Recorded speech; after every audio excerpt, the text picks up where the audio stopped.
you got to work your butt off. If you think that you're gonna go and accomplish something really special and be the best in anything in the world, and you think you can do it without working, you make a big mistake. Because no matter what I did, if it was in bodybuilding or in acting or if it is in the political arena, it always took a lot of work. And you got to put out, and you got to, sometimes make a lot of sacrifices. Notice, if you're not willing to work hard, forget about it. So there's another rule that is very important. I'll never forget a recent experience. Doing my business on Wall Street, getting on the train to come back to Midtown, 1 o'clock in the afternoon. Normally, there's a lull. This train should be empty. But on this day, the train was full of people, all in business suits. A guy recognizes me, comes over and says, "Hey, are you Chris Gardner?" We started talking. Turns out I'm in a car with the first wave of the 55,000 people who had just been laid off by Citibank. And I noticed something. Everyone's holding a box. You've seen the boxes, you've seen them on television. They've got their house plant, their coffee mug, the pictures of their kids. And they're all going home.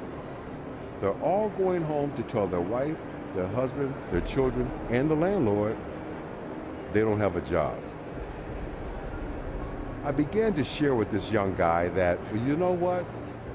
Yeah, you lost your job, but you haven't lost your skills, your talent, or your expertise. What we've got to do now is create opportunities where the skill, talent, and expertise can be transferable.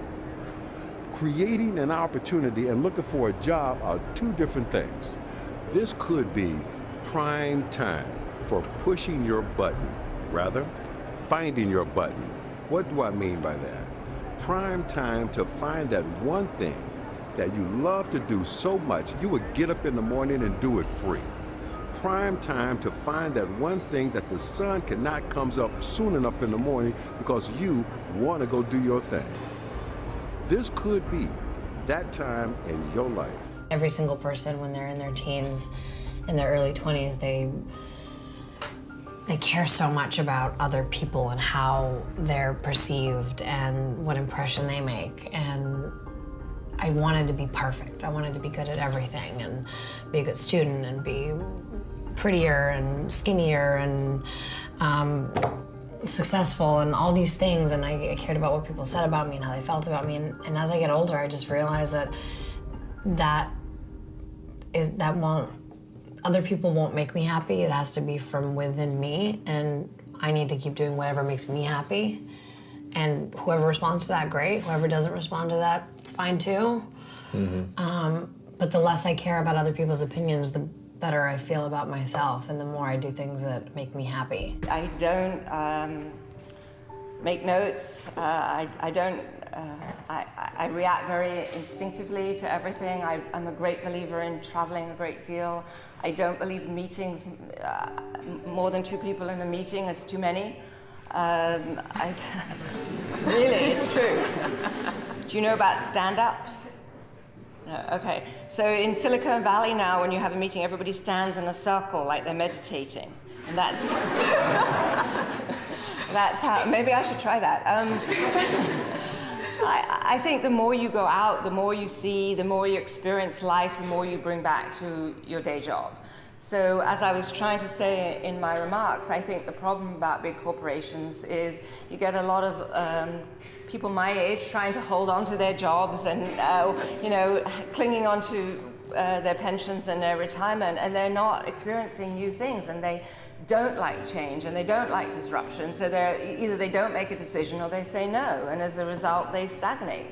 So it's terribly important to bring people in from the outside and not to remain too insular, and also to hire as many young, bright people like all of you as you can, just to teach you how to think about things completely differently.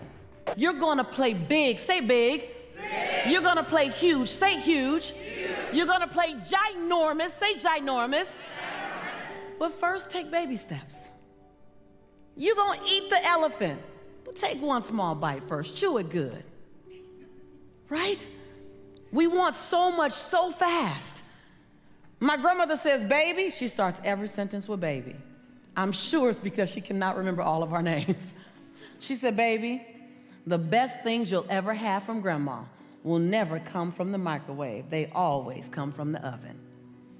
And I was like, I think somehow she's trying to give me a lesson here. And I realized that the best things that you're gonna create are gonna take time. Build it on cement, not sinking sand.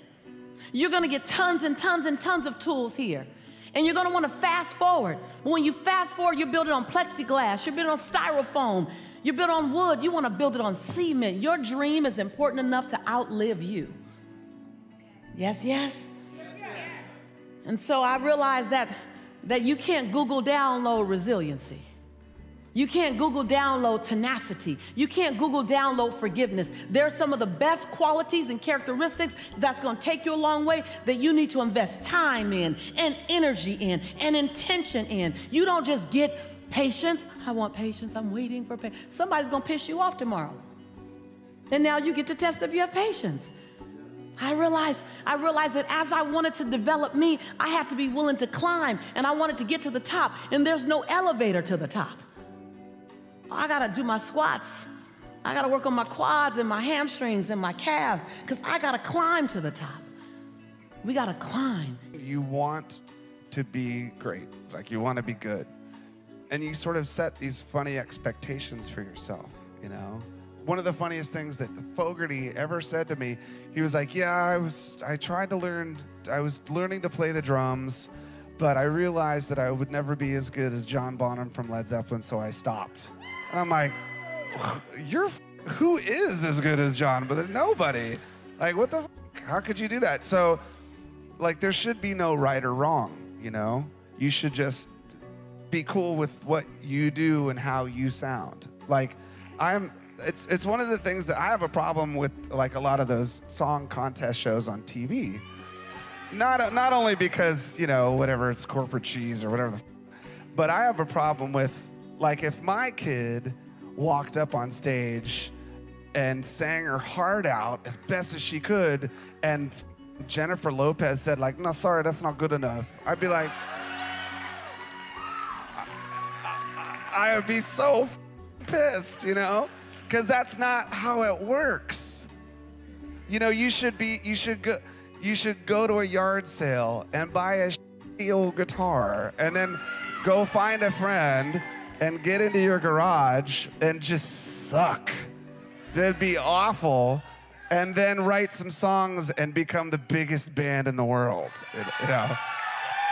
Because that's how it works. I mean, it works other ways too, I'm sure. But I mean, as a young musician, you know, first of all, you're not gonna make a living doing it. Like, accept that, realize that. Because then if you do, you're stoked. The reward of playing music should be the reward of playing music. Like, that's what you kind of get. Like, when I was a little kid, or when I was playing punk rock music as a teenager, like, there was never any career opportunity because we played punk rock music. Nobody wanted to buy that, but we loved to do it. It was so much fun. And like, if you start from a place like that you just love to create and you just love to play music and you can't stop thinking about it and you do it every day and you do it by yourself or you do it with your friends and that's enough for you to survive the rest of your life, that's great. And then, once you start getting good, you start playing for people. And once you start playing for people, if you're good, then those people will tell other people, that girl's really good. So then all of a sudden, you're playing to all these different people, and that, to me, is the most important thing. When it's you on stage, and people are seeing, when people see another person doing that, it's really inspiring. Like, it's cool to see a human being jamming. That's great. A lot of so-called unhappiness is also a childish way of trying to change things by being as unhappy as you can about them. And the underlying unconscious or semi-conscious assumption is, if I'm really unhappy, somebody, perhaps God, is going to do something about it, or I'm going to prove him wrong I'm going to show him how dreadful it is, and then finally, this is an unconscious assumption behind the unhappiness, because you believe, if you're habitually and frequently unhappy, you believe that it has a purpose. It's an underlying assumption. Perhaps you wouldn't verbalize it in that way, but you believe that it works for you. Of course it doesn't, but things are going to change, but just need to be really unhappy, so that God finally, even if you don't believe in God, this can still be the mechanism, the underlying unconscious assumption behind it. It's something is going to happen. And of course the opposite is true, because the more unhappy you are with something, the more you are stuck in the situation. My first passion before food was football. But I was always a good eater, great lover of food, and I grew up partly in Scotland, partly down south. So we had that sort of token of appreciation of home-cooked food. Then I was very lucky to get on a foundation course, spending the last year of my school at a foundation course, studying maths, English 2.5 days a week, and then learning to cook for 2.5 days a week, and it was a sort of new experiment. Now we had trouble with buying my first set of whites and chef knives, and we depended on the Banbury round table to come up with something like £85, £90 that Mum and Dad didn't have to get my first set of whites. So I still remember that day now, and how ecstatic and happy I was when I got given my first set of whites, my knives, and all of a sudden I wanted to go on that mission. Football was a sort of huge burning ambition, and I was trying to decide. Yeah, I had a horrific injury where I smashed my cartilage, and then all of a sudden, what do? You sit there and get bitter. But I had this little burning desire of this sort of chef, this ambition, and then I sort of channeled that frustration from football into cooking in a way that I just wanted to learn. The foundation course was huge. Did a Sitting Guild 706. I was a mature part-time student, and Mum and Dad didn't have the money to send me to college full-time. So it was hard, but what I did do is take a job in the industry. I worked 6 days a week and went to college 1 day a week. So then everything started becoming clearer. Got my qualifications, the basic, and then went to London.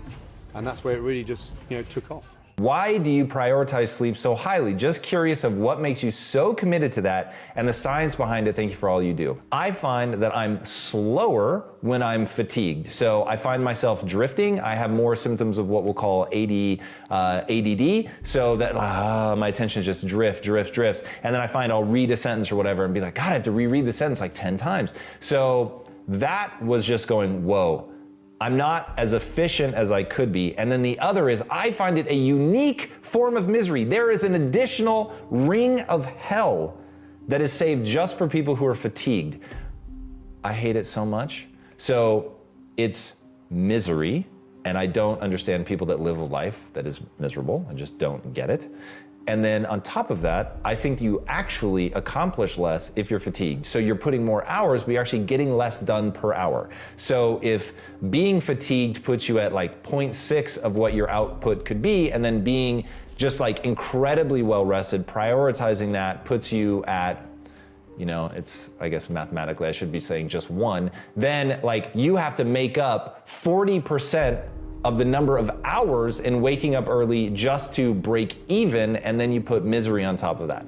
So that's my N of 1 experience, is that I am so deadly efficient when I'm rested that I just get more done. So comparing those two side by side, I actually accomplish more. Yeah, I believe in manifestation. I believe in, putting a rocket of desire out into the universe, and you get it when you believe it. You get it when you believe you have it. And that's the key, is like people still, they sit around going, when's it gonna come, when's it gonna come, when's it gonna come, when's it gonna come? And that's the wrong way.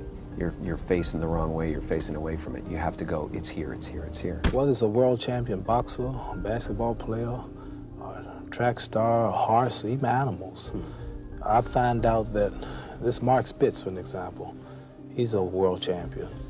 But what made him the world champion was that he seemed to, at the right time when the pressure's down, at the last few yards, he can get that lead, or he's got enough left to make it. I fought Ken Norton, my last fight. The fight was even up until the last round, but I had something that he didn't have, although I'm much older. And that was the last-minute kick. What's that last-minute kick? Is that something? Just the stamina, the strength, it's more than training. The mental capacity, to realize what's involved and how important it is to make your body do something that's really too hard to do. Your mind makes you do it. Mark Spitz, this Olympic track star I was mentioning, he wasn't that much greater than all the people in the world, but sometimes he won by just that much. And a champion is just one who can come out at the last minute and close the show. As I say, the star closes the show. A 14, 15 round fight, and it's even, and usually this champion, you can depend on him to come through at the last few seconds and find some energy from somewhere. Is it discipline? Or not only that, it's mental and physical. His body's in physical shape to do it, plus mentally too. He's got himself in condition where both fellas may be, sometimes the will can outdo the skill. And sometimes a fella's will is stronger than the man who's actually better physically, and the determination and weakens the other man just to see him so determined. Every single human being has value, and my value is not determined on how I look or what job I have, or where I'm from, where I was born, how much money, all that stuff is nothing. So many teenagers, tease each other for how we look, and I tell the teenagers, do you think that I'm cool enough to be your friend? They're like, yeah, of course. I said, but I have no arms, no legs. And they said, doesn't matter. I said, really? So it doesn't matter that I have no arms, no legs? I said, no, it doesn't matter. I said, then actually, if it doesn't matter, then why do we kill each other with our words if it actually doesn't matter? Why do we look ourselves in the mirror and see ugly instead of valuable? I want to ask you today, what are you looking for? If I gave you $1 billion, would you be happy? If you gave me $1 billion, I'd be very happy. But then if my mum dies tonight, am I happy? No. With all the money in the world, I'll never be happy. Why? Because money is something that cannot heal the soul. The cookie jar is something I invented. As you all know, your mom has a cookie jar, and sometimes you might have an Oreo, sometimes you might have a Chips Ahoy, sometimes you might have an oatmeal raisin cookie. You never know. It's just in there.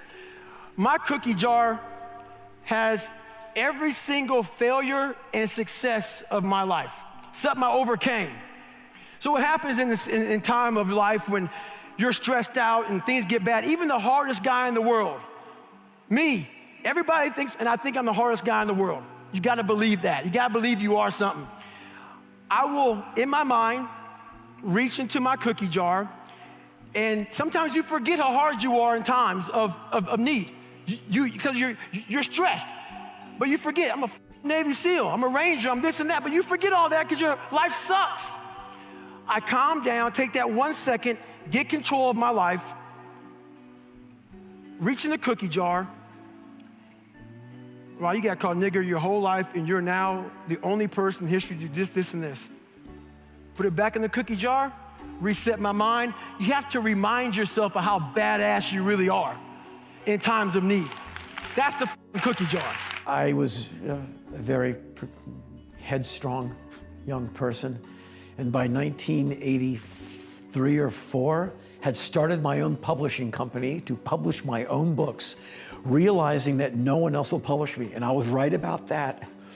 And so my first book, I saved my food money from Black Flag, little here, little there, and I saved enough to make a fold and staple book. I couldn't type, so I hand wrote out the things, and I made a dummy that I could offset, print, fold, and staple.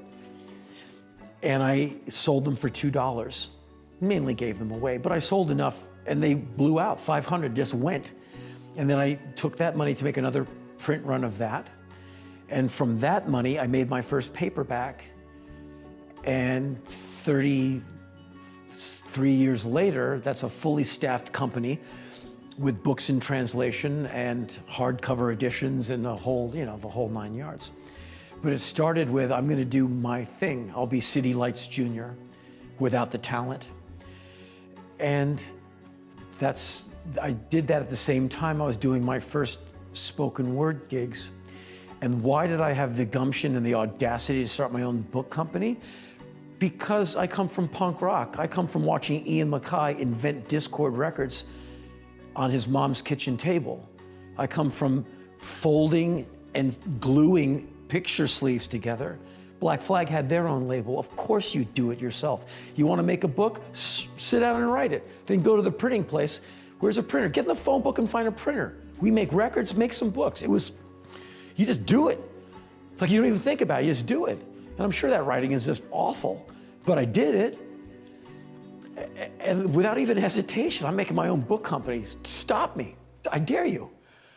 I never thought about it twice. Just because DIY, man.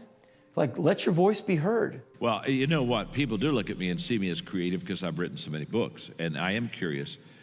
But when I started off in college, in my freshman psych class, they gave us a test for each student to take on creativity. And there were 17 in that class. I can remember it well. And I was at the bottom of the class on creativity. I mean, I was like number 17 out of 17. And what the teacher posted the scores, and so, I mean, I saw how bad I was. And then I really felt bad, not only because I wasn't creative, but I was going to go pastor, I was going to go into ministry, I was going to teach, I was going to do sermons. And then I got to thinking to myself, I'm going to be another boring preacher. And you know, that just gripped me. I thought, oh, this is going to be awful. I'm going to bore people all my life, you know what I mean? And then I'm going to ask them to pay while they hear me. I mean, this is an awful deal. So, and so two things I did, and I talk about it in the book. One is I started filing. I started taking thoughts and quotes. And the reason I started doing that is I thought, if I'm not going to be good at what I say, I need to quote somebody that is good. And so I started filing things that other people would say. So I'd go around and I'd say, well, Ken said, you know what I mean? And Joe said, and Susie said. And so that at least I would be a little bit more interested. And that's how it started. But the big breakthrough I had was, and this will help everyone. How many of you would like to be more creative? Let me see your hands, okay? How many of you would like to just absolutely have an imagination that just took you to a new level? You know what I'm saying? Okay. How many of you already have that because you're on drugs? Okay. Well, here's the key. This will work for you. I promise it'll work for you because it worked for me. I made a major change in my early 30s from just having answers and being a leader that just had to cast vision, show everybody what I was doing and where we were going. And I started asking intentional questions. And I became a person, I ask questions all the time. Every day I ask questions. And I have found just asking questions will take you on exciting journeys more than anything else. You excel in that, Ken. I've watched you over the years. You'd excel really in that. But for my early years, I didn't ask enough questions, and so therefore, I didn't get enough ideas and thoughts from others. So when people say, I want to be more creative, what's step one? Step number one is ask more questions. Just go to people and start asking questions. It's amazing what you'll learn.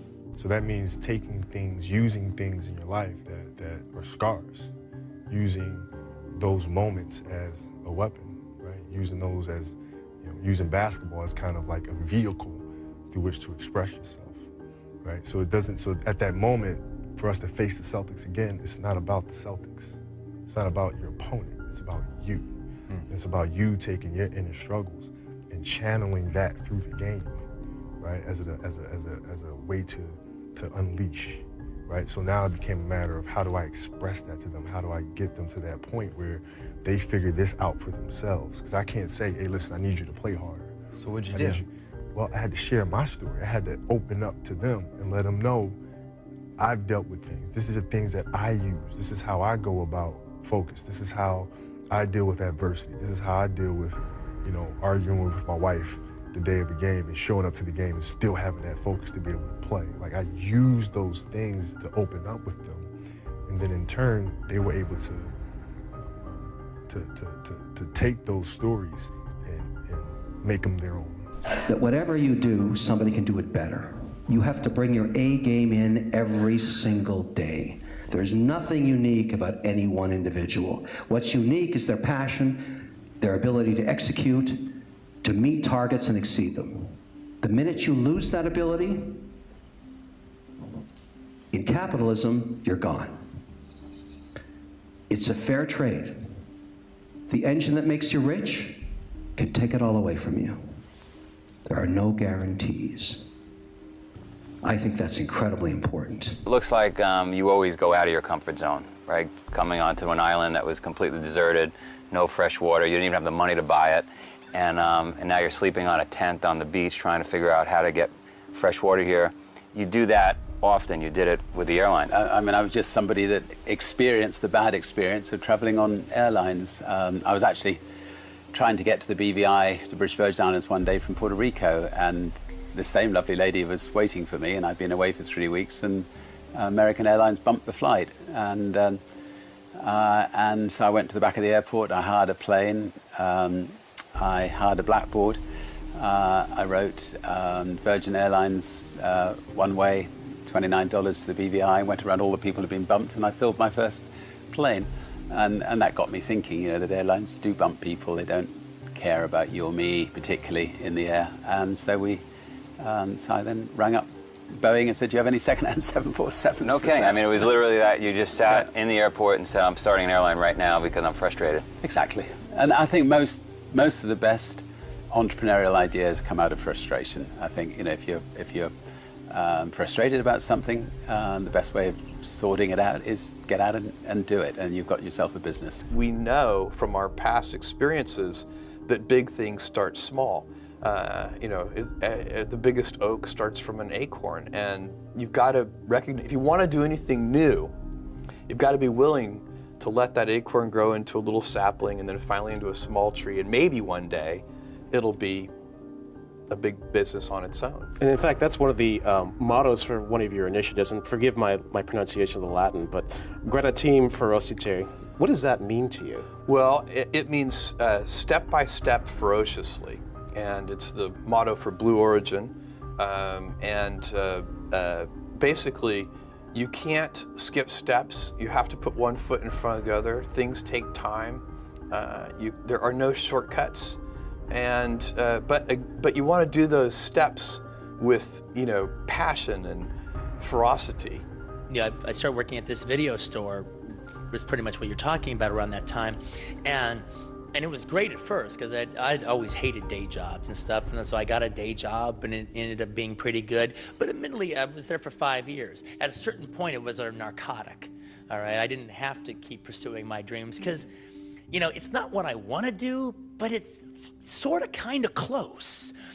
And if I didn't have an artist soul burning in me, I could have made myself happy with that. I could, if I didn't have an artist soul burning to get out, I could have, you know, walked backwards a couple steps and just done that. And that would have been a fulfilling, well, to anybody else, it would have been a fulfilling life. It wouldn't have been for me because I would have known I would have had something to say that I didn't get a chance to say. But it did put me to sleep for a while. And I've always just thought, I mean, what really got everything kind of truly going for me, you could point out a lot of different things, but the bottom line is the fact that I realized that even the group of people I hung around with, they were all great fellas and great gals. But, you know, it was easy for me to think that I was doing a lot because I was doing more to try to move myself forward than they were. But, you know, that's not, okay, I'm a big fish in a puddle. So what? All right, they're not doing anything. All right, so yeah, I'm doing more than them. But I realized that actually I need to get my ass out to Hollywood and meet other people who are, you know, like in my category or working a little higher, and I should be the weakest link in my chain that I have, and that'll make me be stronger. It'll make me run faster. I mean, like an analogy I've always used is, all right, if you run the 100-yard dash with people that can't run as fast as you, yeah, you'll win, hands down, you know that. But if you run with people much faster than you, all right, yeah, you might come in last every single time, but your time will be better because they're making you run all the faster. They're making you dig down just a little bit more. It doesn't matter that you won, your time is faster. And that's what I knew I had to do. I had to get out of Loserville and throw myself into a place where, like, this is what I do for a living. One night, Chris had gone to bed. I'd been struggling. We still had all the same problems. We still had a lien on the house, still facing bankruptcy, still fighting like crazy. I was still unemployed. They still hadn't figured out like the solution yet for the business. And I was about to turn off the TV, and there on the TV, there was this rocket launching, and I thought, oh my gosh, that is it. I am gonna launch myself out of bed like a rocket ship, like NASA, right here, had launched me out of that bed. And I'm gonna move so fast that I don't think. I'm gonna beat my brain. Now, here's a really interesting point. I talk a lot about your instincts and inner wisdom. And we can get into this a little bit later, but a lot of us talk about the fact that you have a gut feeling. But what all this research that I've done for the book and all the speaking that I do, what I've discovered that's fascinating is actually when you set goals, when you have an intention on something that you want to change about your life, your brain helps you. What it does is it opens up a checklist, and then your brain goes to work trying to remind you of that intention that you set. And it's really important to develop the skill, and I say that word purposefully, the skill of knowing how to hear that inner wisdom and that intention kicking in and leaning into it quickly. So for me, my brain saying, that's it, right there, move as fast as a rocket, Mel. I wanted to change my life. And I think most people that are miserable or that are really like dying to be great and dying to have more, we want to change. We want to live a better life. We want to create more for our families. We want to be happier. The desire is there. Again, it's about how do you go from knowledge to action. So the first thing in this story that's important is realizing that the answer was in me. And my mind was telling me, pay attention. Could have also been the bourbon. I mean, I had a couple of Manhattans that night. But anyway, the next morning, the alarm goes off, and I pretended NASA was there. It's the stupidest story. I literally went 5, 4, 3, 2, 1. I counted out loud, and then I stood up. And I'll never forget standing there in my bedroom. It was dark, it was cold, it was winter in Boston. And for the first time in 3 months, I had beaten my habit of hitting the snooze button. I couldn't believe it, and I thought, wait a minute. Counting backwards? That is the dumbest thing I've ever heard in my entire life. Well, the next morning I used it again and it worked. The next morning I used it again and it worked. The next morning I used it again and it worked. And then I started to notice something really interesting. There were moments all day long, just like that 5-second moment in bed, where I knew, knowledge, what I should do. And if I didn't move within 5 seconds, my brain would step in and talk me out of it. Every human being has a 5-second window, might even be shorter for you.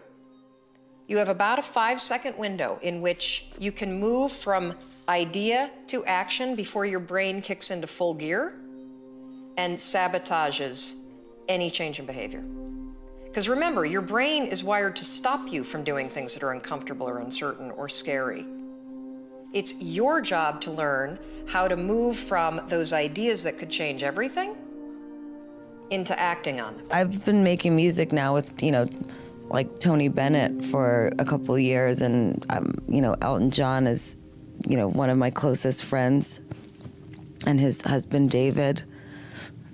And they just have showed me that, like, I'm a baby in my artistry, and I just have to keep making music and keep going. And so my focus really for this album is showing that to young girls and to boys that want to make music, that you don't have to get lucky on the internet. It's not a social media game. You don't have to find the hot producer and get the hot track, to be a star. You can just learn how to play an instrument and sit in your room and practice and write songs and poetry, and then you can go around the corner to the bar and meet other artists that do the same thing that you do, and you can hang out and talk about music and write songs, and then you can play at the spot around the corner and gain one fan, and then do it over and over and over again until you're discovered. You need to know what your unique strengths are and be willing to delegate. So I would say that the question of whether you should take a skill, learn it yourself, delegate it to someone else, or hire a new team member are determined by having a very accurate self-assessment and assessment of your team's skills. Not only what you can do, but what you should be doing. That's very important. So if you're a startup CEO or founder and you have a team of, say, 2 to 10 people, as soon as you have funds to higher, you should not be focused on the things that you are bad at. Sounds very, very intuitive, but it's not, because you might have enough time to do those things, but the question is, do you have the attention to dedicate to those things so they're not an interruption? Especially if you're a venture-backed startup and you're competing against other companies that also have a lot of funding, the game and the race goes to the swift. So you have to have a lot of velocity. ESPN called me. They did a story on me this past summer, but they called me one day and I picked up the phone. They said, "Is this Inky Johnson?" I said, "Last time I checked, I'm Inky Johnson." They said, "Is this the same guy that said if you could change what happened to you, you wouldn't?" I said, "Absolutely." They said, "It's our understanding the game of football meant the world to you." I said, "At one point, it did." They said, "It's our understanding that your family was banking on you making it to the NFL so they can have a better way of life." I said, "Yep, that's correct." They said, "We're coming to see you." I said, "All right, cool, come on." They said, "But we don't want to see you in Atlanta. We want to see you in Neyland Stadium on the exact yard line where your life changes. The same time of day. The only thing that won't be present is Air Force's team." All right, cool. And so they take me to Neyland Stadium, they put me on the exact yard line where my life changed. They said, "Now tell your younger self why you wouldn't stop your injury if you could. If you could be in the NFL right now making millions of dollars, tell your younger self why you wouldn't change that situation if you could." And I say the reason I wouldn't change it, believe it or not, it has nothing to do with me.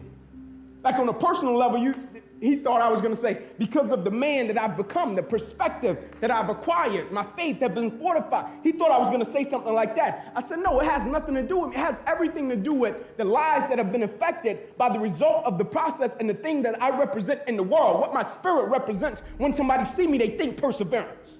What my spirit represents when somebody see me, they think don't quit. What my spirit represents when somebody see me, they think that's a quality individual right there. What my character represents in the world. And every single day we're putting something out like that represents something. When people see that, they think it's a thought that comes to the mind. When he said gold standard, he gave me that, I felt a certain type of way. When he gave me the gold standard, I felt a certain type, I felt different. Gold standard, I felt like that went with me. Because I think in what I do, the line of business I'm in, I'm the gold standard. Because I don't compromise. And every single day, I'm going to give you my very best. You can bet your bottom dollar. Every single day, I'm going to bring that gold standard to life. And I'm not just bringing it in one aspect of life. I'm bringing it in every single aspect of life. I'm not going to be one of these people in the world that's a public success, but they're a private failure. Meaning they give everything they got to one aspect of life, but the other areas, they lack off. No, I'm going to give every single thing I got to every aspect of my life because I represent something. When people see me, they think something. Whether that's character, never giving up, never surrendering. And the thing that we can never do is forget what we represent. Because that's how guys end up under a bridge on a cardboard box sleep.